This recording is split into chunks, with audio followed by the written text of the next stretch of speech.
क्या गाजा युद्ध में हमास हिजबुल्लाह के साथ ईरान की भी एंट्री होने वाली है? क्या जल्द ही पूरे मिडिल ईस्ट में बारूदी कोहराम मचने वाला है? आखिर ये आशंका क्यों जताई जा रही है? इसके पीछे की वजह है लेबनान और सीरिया पर आईडीएफ की स्ट्राइक, जिसके बाद ईरान ने बैलिस्टिक मिसाइल का टेस्ट कर ताकत की नुमाइश की। तो क्या बेंजामिन के बारूदी घात से ईरान हिजबुल्लाह समाप्त हो जाएंगे? इस रिपोर्ट पे देखिए।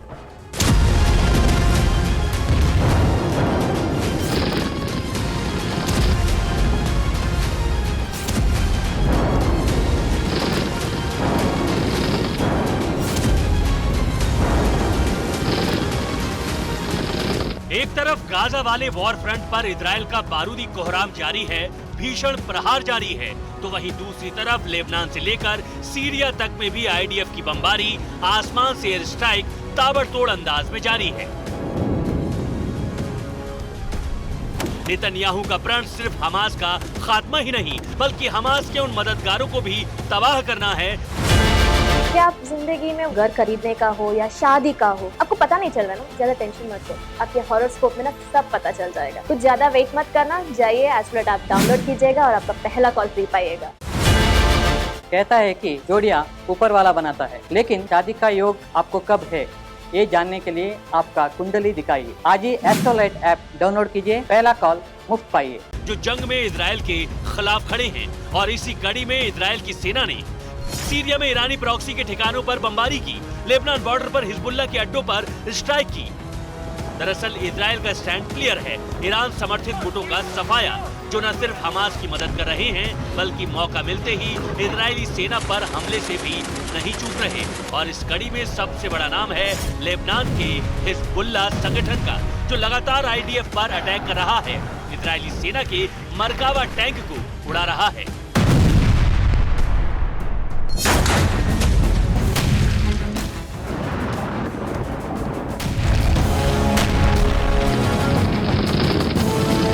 दरअसल हिजबुल्लाह की तरफ से इजरायली सेना पर हमले के तमाम वीडियो जारी किए जा रहे हैं और जानते हैं हिजबुल्लाह के लड़ाके आईडीएफ पर हमले के लिए मेड इन ईरान हथियारों का इस्तेमाल कर रहे हैं। मसलन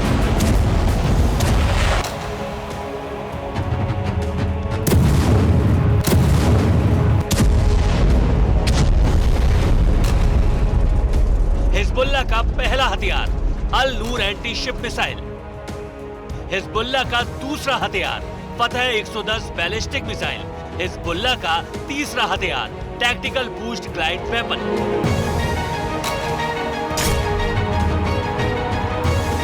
दरअसल ईरान खुले तौर पर इजराइल का विरोधी है और सिर्फ इजराइल ही नहीं, बल्कि महाशक्ति अमेरिका को ईरान अपना सबसे बड़ा दुश्मन मानता है,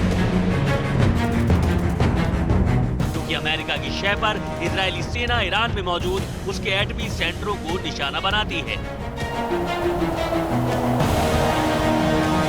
ईरान के न्यूक्लियर प्रोग्राम को रोकने के लिए तमाम तरह के हथकंडे अपनाती है। वहीं हमास के खिलाफ जंग में आईडीएफ को अमेरिका की तरफ से हथियार भी दिए जा रहे हैं। ऐसे में ईरान अपने घातक हथियारों की खेप हिजबुल्लाह को सप्लाई कर रहा है, ताकि इजरायली सेना पर प्रहार किया जा सके। बस इसीलिए आईडीएफ ईरान समर्थित संगठनों को टारगेट कर रही है।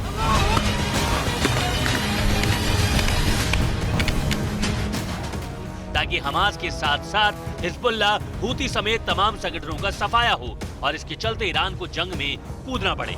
और शायद ऐसा होता दिखाई भी दे रहा है। लेबनान और सीरिया में आईडीएफ के हमले के बाद ईरान ने अल्मास 1 बैलिस्टिक मिसाइल का टेस्ट कर अपनी ताकत की नुमाइश की। यकीन मानिए, अगर ईरान भी जंग में कूदा तो फिर इजराइल जो चाहता था वो हो जाएगा और इसके साथ ही हमास हिजबुल्लाह का दी एंड तो होगा ही, ईरान का भी नक्शा बदल जाएगा, क्योंकि फिर जंग में इजराइल के साथ महाशक्ति अमेरिका एंट्री मारेगा। Bureau report, TV9 Bharatvarsh.